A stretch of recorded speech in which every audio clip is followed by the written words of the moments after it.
આખોની ધોરાઈ ખાટવી નાખે.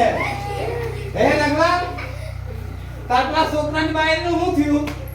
હે અને પિયરમાં વહી ગઈ એમ ગામડામ નથી રહેવું. એ મારી બેટીયું વહુઓને છે ને અત્યારે કોઈને ગામડામાં રહેવું જ નહીં, સિટીઓમાં જ રહેવું બધાને. હવે આપણે તો ધંધો આ ગાયનો છે, ઘેટા બકરાનો છે, તો ક્યાં સિટીઓમાં લઈ જાવી? ગાયો ક્યાં બાંધી? ત્યાં આપણે રોડ ઉપર બાંધ્યું. પણ મારી બેટીયું કઈ સમજતી જ નથી ને. અરે હું તો છે ને થાક્યો છું. કાલે તો પેલો રમલો છે ને એક પિક્ચર જોઈને આવેલો, પિક્ચર ટોકીસમાં. મારે છે ને પિક્ચર જોવા કાલે તો જવાનું.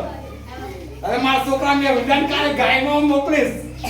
સાહેબો મારે કાલે મેં વિડીયો નહીં આવો ને હાલમાં. એટલે કાલે મારે પિક્ચર જોવા જવાનું. હું જોવા જવું હા સ્થાન. હા હા આઈતી જો યાર. અરે દોવાનો પ્લાન કરી ગયો. હાલો ધોઈવા જઈએ. હાલો પણ ડેરીમાં દૂધ ભરવા જવું પડે. ત્યાં પાલ લાઈનો કરી લેવાનું. આ તો બધી